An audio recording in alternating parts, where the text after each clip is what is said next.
So this is a morning meditation sequence when you first wake up, personal practice. Sort of shares, doesn't have a particular flow beside the point of just going with what feels right in the moment and what your body needs to get itself going. So hopefully you come up with some nice ideas, share, join along. We'll go over to the mat now. Today we had a bit of a rain delay because there was no electric due to the rain here in Ella. So yeah, real world situations. So let's just start off here, just on our thunderbolt position. Raise our hands up in the air, deep inhale, tickling the clouds. So if we're going to get a bit more rain out of them. And forward fold, exhale. Going forward, just release the lower back here a little bit. Get the forehead to the floor. Stay here for some breaths.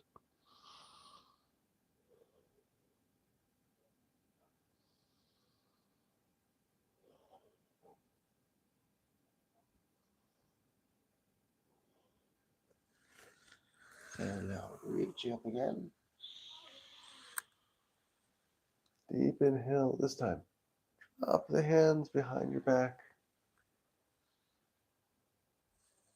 Tuck the shoulder blades together.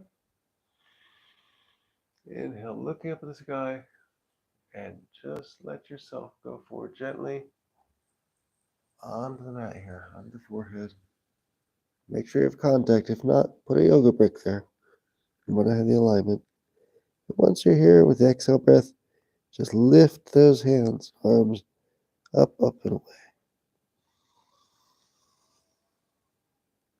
High as you can.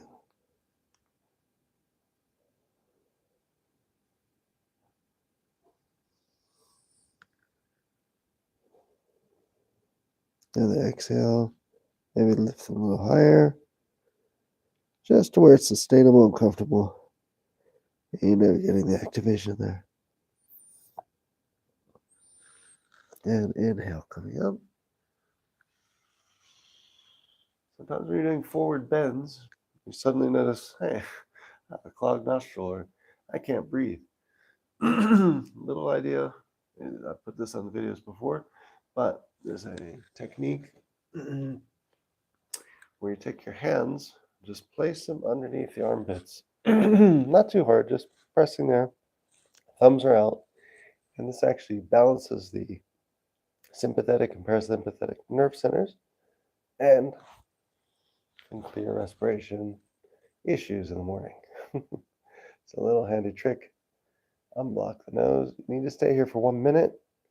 And if you really have a really bad runny nose, you would make a fist and place that under the armpit. Obviously, don't squeeze too hard, but just enough to get the pressure and the benefit of this yoga technique. So always I can add in a little extra there. I sort of have a froggy voice, it seems, so maybe this will help. So another breath here.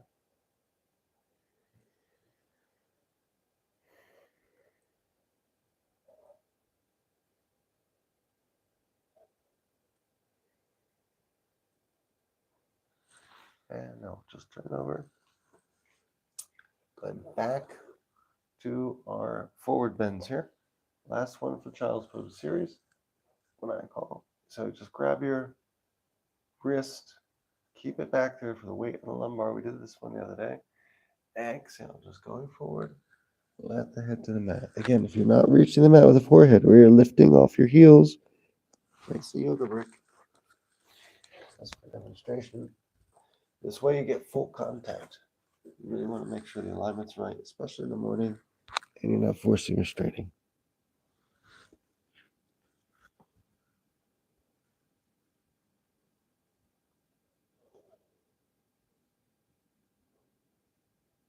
And now with the weight of the hands there, should feel nice in the lumbar, especially after waking up in the morning. Now coming up, inhale, and we always want to have equal sides, so switch wrists. Deep inhale, looking up, and exhale, falling forward, landing that head on the mat or the brick in front of you.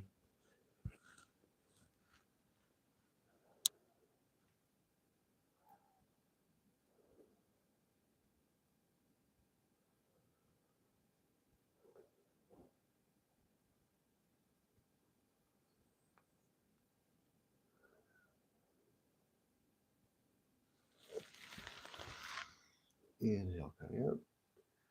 And now a lot of people would go with something maybe different, but what occurs to me and I really like now for a counter pose is camel. Now, we did camel the other day and we went into the thunderbolt position. But I think it's also good to show camel using the wall. It's a good technique. I'm not trying to get my back to the camera. I think it's the only way to make this one happen. So I'll try to get a little more light over here somehow. That's possible. At least. And go from there. Okay. So with camel, the thing is to always have the hips forward. The wall as a prop, it makes it a little bit easier to focus on that. So now this wall is not perfect. It has a little bit of a tiny ledge here. It's actually ideal to have one that's completely flat, but we can work with that. So place the hands here. You have your feet separated a little less than shoulder width distance apart. Knees are separated, pushing there on the back of the spine with thumb up and the palms wrapped around the waist, touching the floor. Lean back. And you've got a nice back bend right here. Not even going directly to camel, just the beginnings of it. Comfortable here, stay here. If you want to go for half camel, reach one arm out, all the way up in socket. Do that again. Coming up. And then around. Sometimes you have to give it a second try in the morning. And down the other one. So we'll go for full camel. Up and around. And on top of the heel. You choose your positioning. Palm of the hand to the bridge of the knuckles there, of the palm. Wherever's a good spot for you for support. We keep the hips forward, let the head drop. Deep belly breathing here. And just enjoy.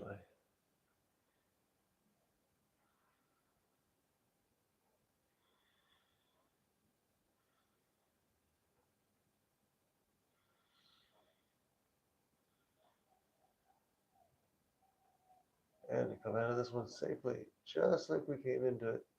Make sure you get, before you lean forward, stick your thumb there on one side, hand on the waist, then the other. Then lean, coming up, sitting on the heels, and that's camel pose. I'll do a little bit of reset for that on the child's pose. So reaching up, inhale, and exhale.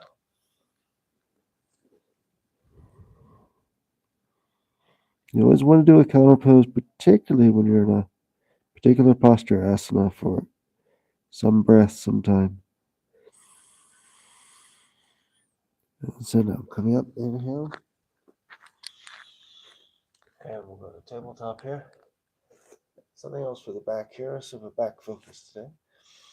We'll do cat and cow, so lifting up, inhale. Pause there at the top.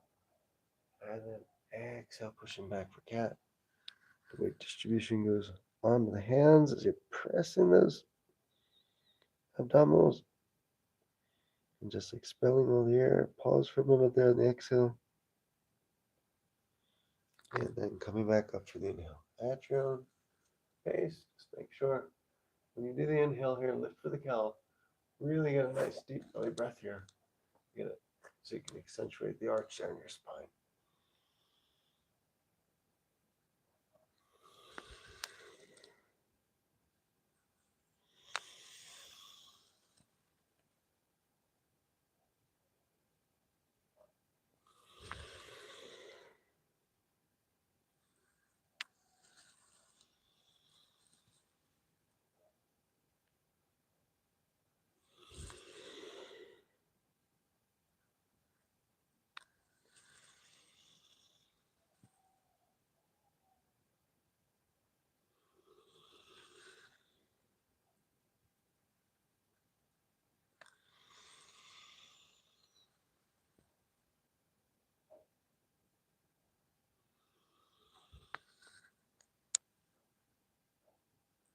And come back to center. And now we'll go over to the wall again, this time for a headstand. Not that we're using the wall necessarily for so much support, but we're going to do something for a bit of yoga conditioning for the abs. So we will be placing ourselves against the wall and just doing practice in the 90-degree angle, with the legs out and bringing it back up a few times. Really nice core conditioning. I would call it upside down boat if I had to give it a specific term. It's the same sensation and contraction on the core area. So again, I like to go into headstand or with a forearm stand. So the thumbs touching, making a rectangle, crown of the head going in for the best support and stability. So you're here at the wall, lifting up, just straighten the legs. And your feet should just fall right up. Now, where to use the wall, it's optional, really. If you don't want to use the wall, you can just keep your vertical point. But you can use the wall and just lower the legs here, down to 9 degrees or so, parallel to the floor. Hold there for a moment, a couple moments. Feels nice. Activating the core, obviously.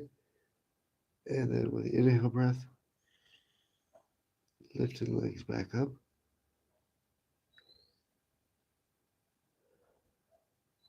And come off the wall a little bit here. And then repeat it another 2 rounds.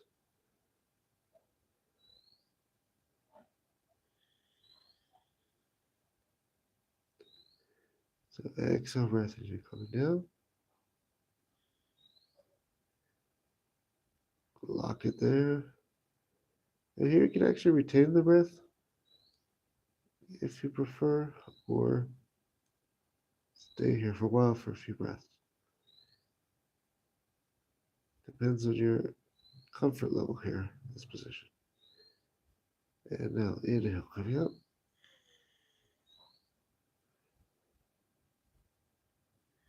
And straighten the spine. We'll reset before going down again. And place the lower back and glutes against the wall. Exhale breath. Going down.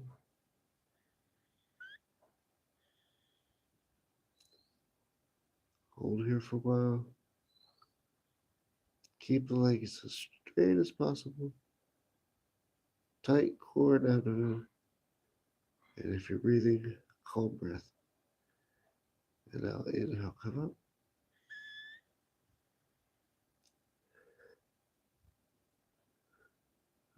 Pull this back off the wall. And just go to normal inversion from here.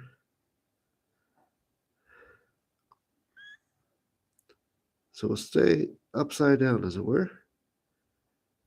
Let's see if we can separate our feet.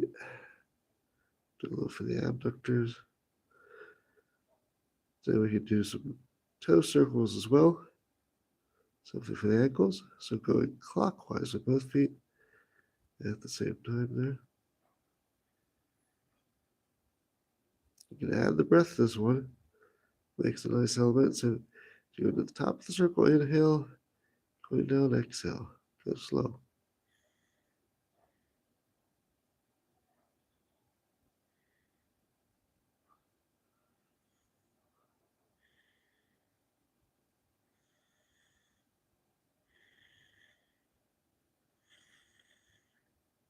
And now the other way. Counterclockwise. And adding the breath.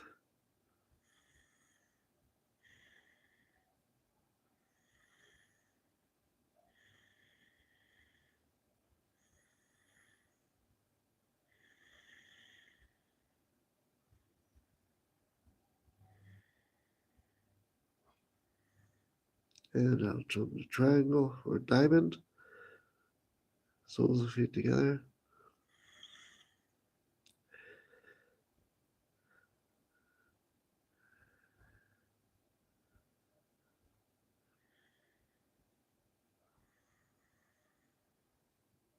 And now release.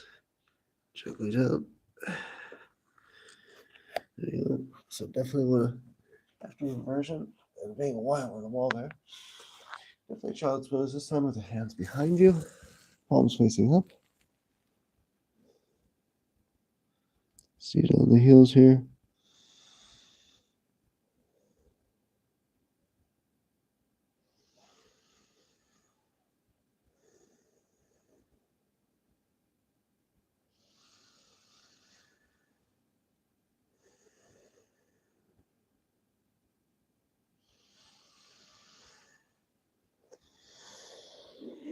So we'll do one more back bend inversion, which will be a scorpion. So with the wall, it's a lot of fun.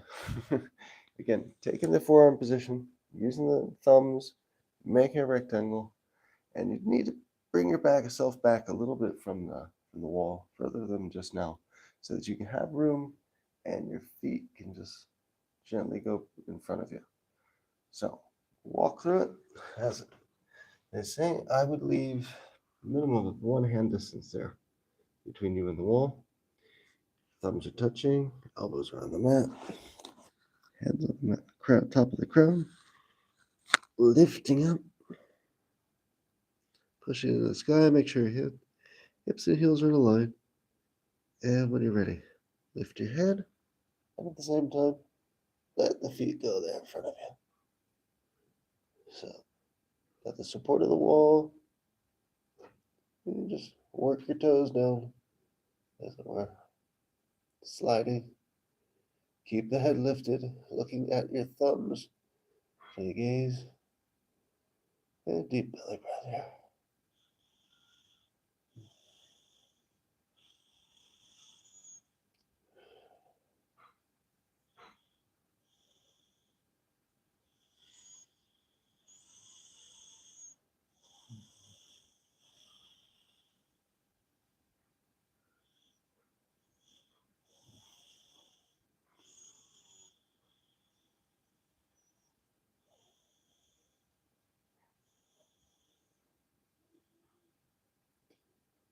Obviously, don't force or strain this position. Just enjoy it. Make sure you're comfortable. And keep that yogic smile. And when you're ready, raise your feet one at a time. Coming back, land on the tops underneath the toe, not the tops of the toes. And again, child's pose. Looking up, inhale. Again, this time, again, the hands behind you, palms facing up.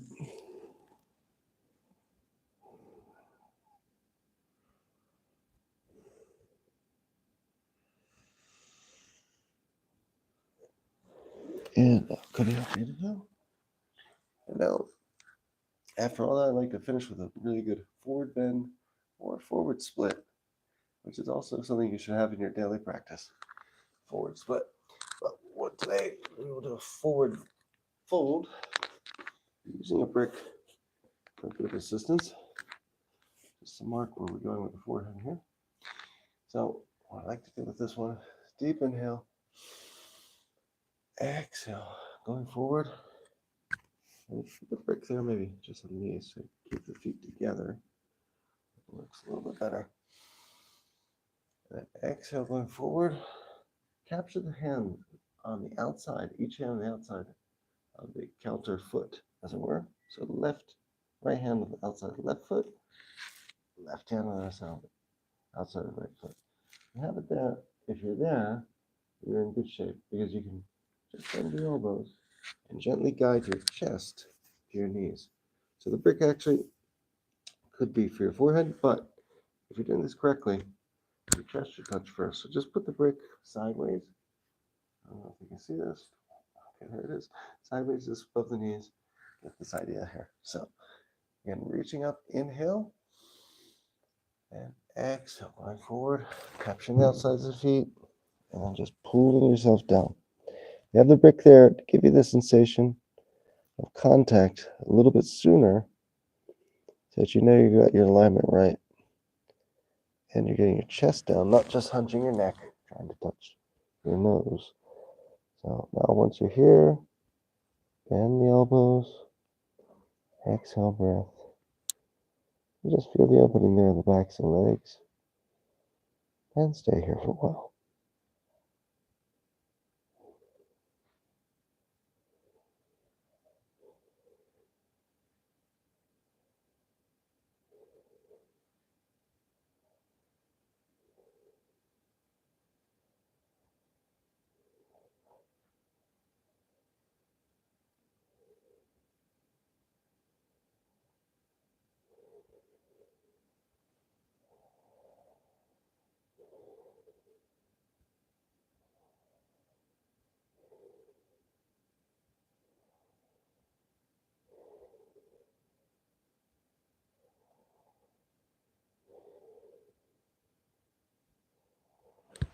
And now coming up, inhale breath.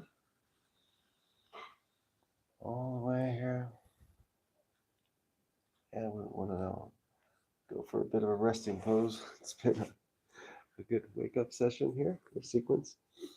And first thing we'll do is just roll over on our backs, capture on our knees, with fingers laced across. Okay, well, that was pretty amusing. The electric went off right at the Shavasana, so hey, perfect. Now there's no lighting or distractions for our final resting pose. So let's go over to the mat. Again, make sure you're completely on the mat. If it's cold or chilly wherever you are, you probably want a blanket or a scarf, which is in my case, I will use too. So cover the feet, cover the chest, be warm, be comfortable. This is the most important yoga posture there is to get the benefits of all of your practice beforehand. So I'll even put on my hoodie and just make yourself comfortable.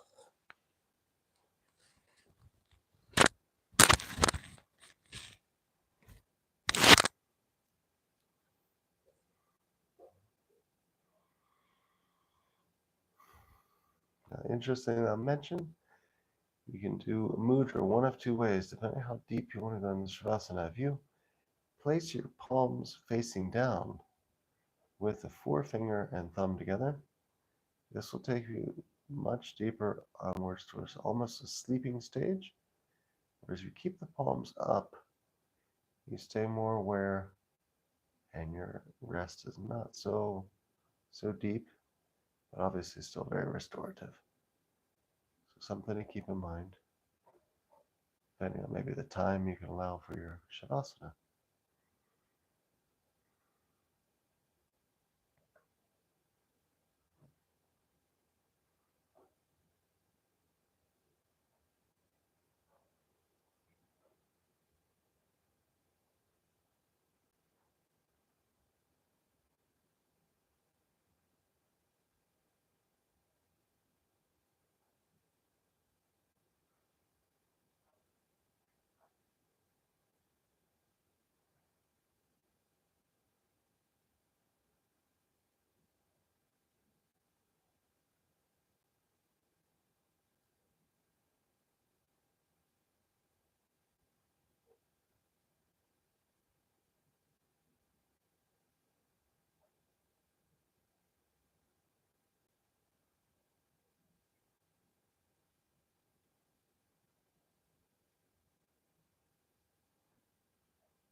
And now, moving the fingers and the toes, slowly, gently reactivating ourselves here.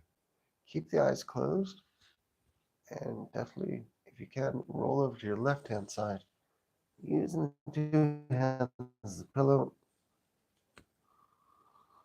Recalibrating here.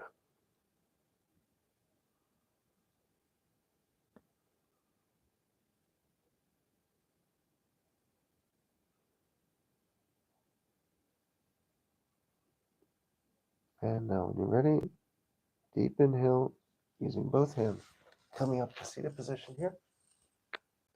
And I'll come up to the camera and to the heart. A shadowy namaste. Thank you very much for joining today. Have a great day. And if you haven't already, please subscribe to the Michael Sands Yoga Real World Adventure channel. And hope to see you soon. I'll be putting new things on the calendar. And today we might even jump into part 2 of the crow pose, with the one-legged crow pose being the feature. So check back and have a great day.